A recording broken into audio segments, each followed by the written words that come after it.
भारत की शिक्षा व्यवस्था में एक और बड़ा और सकारात्मक बदलाव आने वाला है। अब उच्च शिक्षण संस्थान और अधिक समावेशी, समानता से भरे और निष्पक्ष बनेंगे।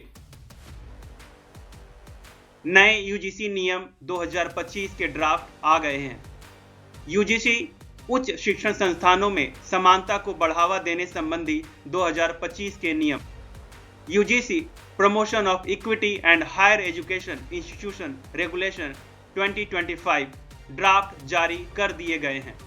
अब विश्वविद्यालय अनुदान आयोग यूजीसी को देश के सभी उच्च शिक्षण संस्थानों HEI हायर एजुकेशन इंस्टीट्यूशन में जाति, धर्म, लिंग, जन्म स्थान जैसे आधारों पर भेदभाव रोकने और सकारात्मक माहौल बनाने का अधिकार मिलेगा। सभी छात्रों को मिलेगा समान अवसर, भेदभाव रहित, सकारात्मक और सहयोगी शैक्षिक वातावरण, योग्यता और मेहनत को मिलेगा पूरा सम्मान। ये नया कदम भारत के युवाओं के लिए एक सुनहरा अवसर लेकर आ रहा है। अब हर छात्र को मिलेगा आगे बढ़ने का समान हक और एक उज्जवल भविष्य की ओर कदम बढ़ाने का मौका।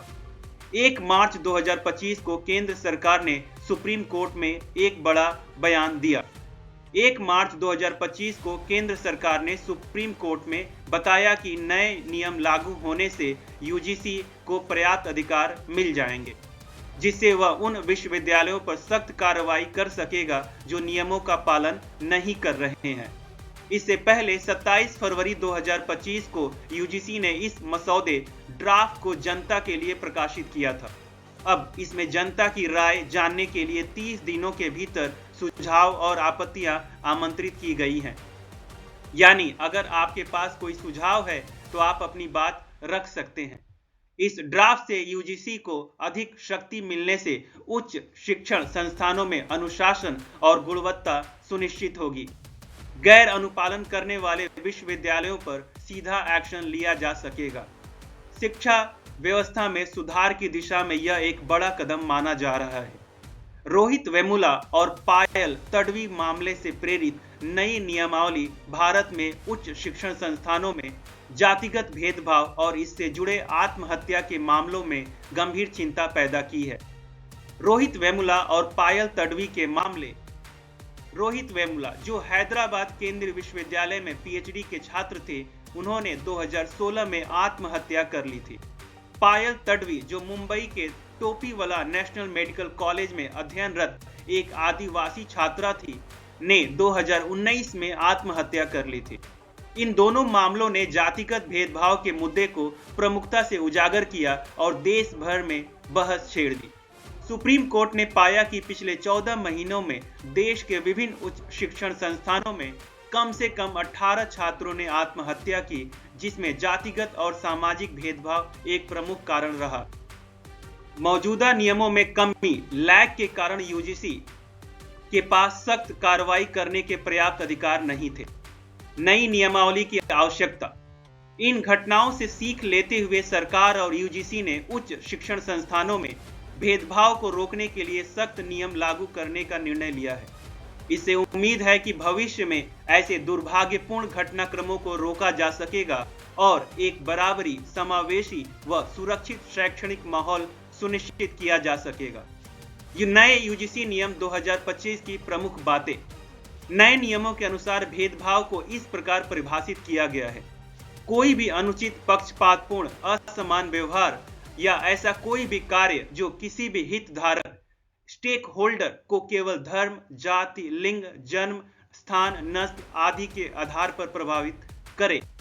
2012 के नियमों की तुलना में 2025 के नियमों में जाति आधारित भेदभाव को विशेष रूप से शामिल किया गया है। समानता समिति, इक्विटी कमेटी का गठन। सभी उच्च शिक्षण संस्थानों में एक समानता समिति बनाई जाएगी, जिसमें 2 नागरिक समाज के प्रतिनिधि यानी सिविल सोसाइटी के मेंबर होंगे, जिनके पास सामाजिक न्याय से संबंधित अनुभव होगा। 2 छात्र प्रतिनिधि विशेष आमंत्रित सदस्य होंगे। 4 फैकल्टी सदस्य होंगे। संस्थान का प्रमुख यानी VC या डायरेक्टर एक्स ऑफिशियो अध्यक्ष बनेंगे। समिति में कम से कम 1 महिला सदस्य और 1 SC/ST वर्ग के सदस्य होना अनिवार्य हो। गैर अनुपालन पर कड़ी सजा। यदि कोई उच्च शिक्षण संस्थान इन नियमों का पालन नहीं करता है तो यूजीसी निम्नलिखित दंड दे सकता है।